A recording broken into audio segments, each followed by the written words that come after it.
అపరాధం జరిగాక ఆ వ్యక్తి దానికి పశ్చాత్తాపం చెందాడు. తన ఆలోచనల్లో పరివర్తన వచ్చింది. మరి ఆ వ్యక్తికి దండన ఎందుకు లభించింది? నిజానికి ఒక చర్య జరిగిందంటే దానికి ప్రతిచర్య కూడా అనివార్యం. కర్మానుసారమే ఫలితం ఉంటుంది. ఇంకొకరికి ప్రేమ పంచితే సుఖం ప్రాప్తిస్తుంది. ఇంకొకరిని హత్య చేస్తే మృత్యుదండన లభిస్తుంది. చేసిన కార్యాన్ని బట్టే న్యాయం కూడా. అయితే మరి ప్రాయశ్చిత్తానికి పశ్చాత్తాపానికి విలువే లేదంటారా? ఉంది, అవశ్యం విలువ ఉంది. ప్రాయశ్చిత్తం పశ్చాత్తాపం వలన మనిషికి ఆత్మబలం పెరుగుతుంది. రానున్న దండనను స్వీకరించడానికి మనిషి మనసును ఆయత్తం చేస్తుంది.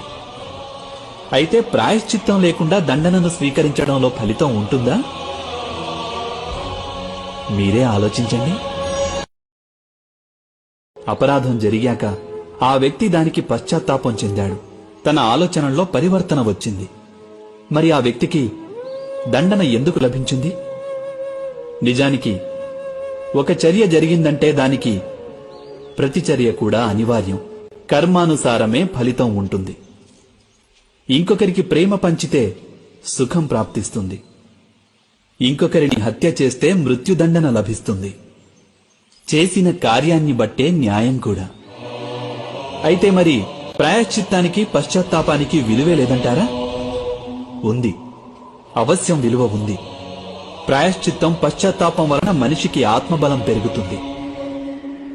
రానున్న దండనను స్వీకరించడానికి మనిషి మనసును ఆయత్తం చేస్తుంది. అయితే ప్రాయశ్చిత్తం లేకుండా దండనను స్వీకరించడంలో ఫలితం ఉంటుందా? మీరే ఆలోచించండి.